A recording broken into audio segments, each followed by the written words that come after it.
Bismillahirrahmanirrahim. Assalamualaikum warahmatullahi wabarakatuh.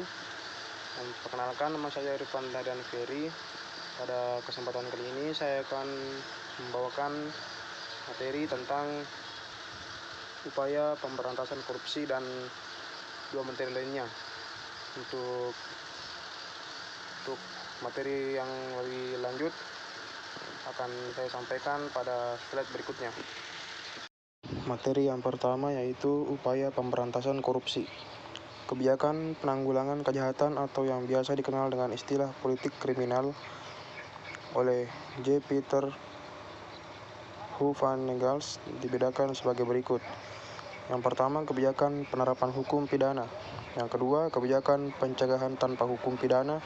Yang ketiga, kebijakan untuk mempengaruhi pandangan masyarakat mengenai kejahatan dan pemidanaan lewat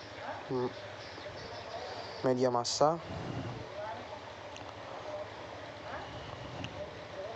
Ada beberapa upaya pemberantasan korupsi antara lain: 1. Pembentukan lembaga anti korupsi. Salah satu cara untuk memberantas korupsi adalah dengan membentuk lembaga yang independen yang khusus menangani korupsi seperti KPK. Yang kedua, pencegahan korupsi di sektor publik. Salah satu cara untuk mencegah korupsi adalah dengan mewajibkan pejabat publik untuk melaporkan dan mengumumkan jumlah kekayaan yang dimiliki, baik sebelum maupun sesudah menjabat. Yang ketiga, pencegahan sosial dan pemberdayaan masyarakat. Salah satu upaya memberantas korupsi adalah memberi hak pada masyarakat untuk mendapatkan akses terhadap informasi. Sebuah sistem harus dibangun di mana kepada masyarakat, termasuk media, diberikan hak meminta segala informasi yang berkaitan dengan kebijakan pemerintah yang memengaruhi hajat hidup orang banyak. Yang keempat, pengembangan dan pembuatan berbagai instrumen hukum yang mendukung pencegahan dan pemberantasan korupsi.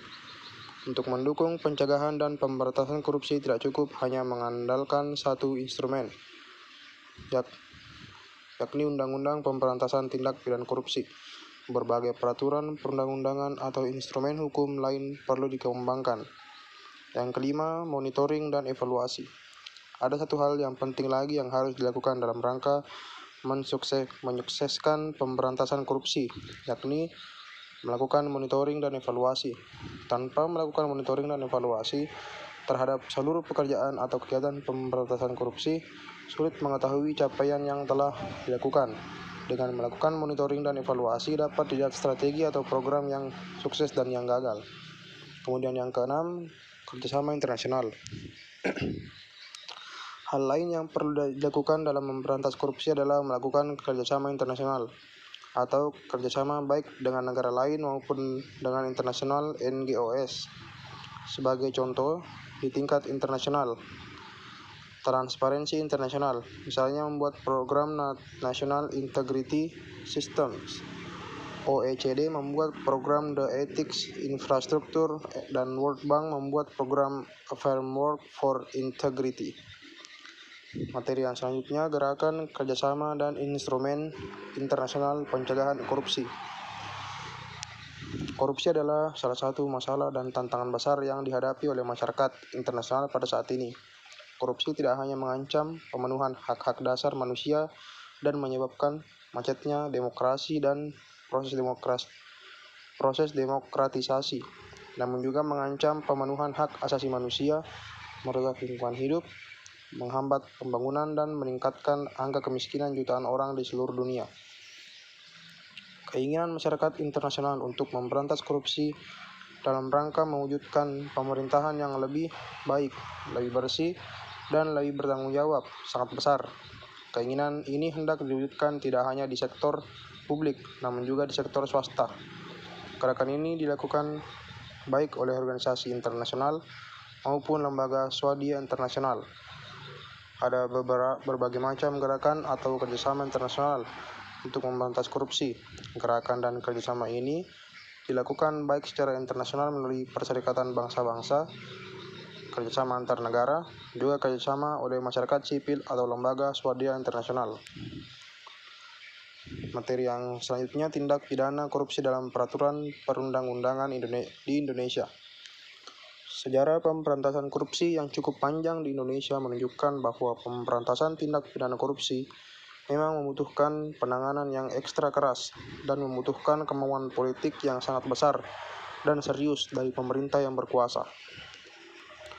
Politik pemberantasan korupsi itu sendiri tercermin dari peraturan perundang-undangan yang dilahirkan pada periode pemerintahan tertentu. Lahirnya undang-undang yang secara khusus mengatur mengenai pemberantasan tindak pidana korupsi perlu lebih dari sekadar melahirkan suatu peraturan perundang-undangan, yaitu menerapkan ketentuan yang diatur di dalam undang-undang dengan cara mendorong aparat penegak hukum yang berwenang untuk memberantas korupsi dengan cara yang tegas, berani, dan tidak pandang bulu. Di samping peraturan perundang-undangan, kesadaran masyarakat juga diperlukan dalam memberantas korupsi.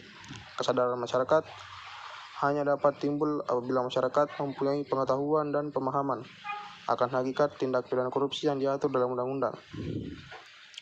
Untuk itu, sosialisasi undang-undang pemberantasan tindak pidana korupsi perlu terus dilakukan secara simultan dan konsisten. Pengetahuan masyarakat akan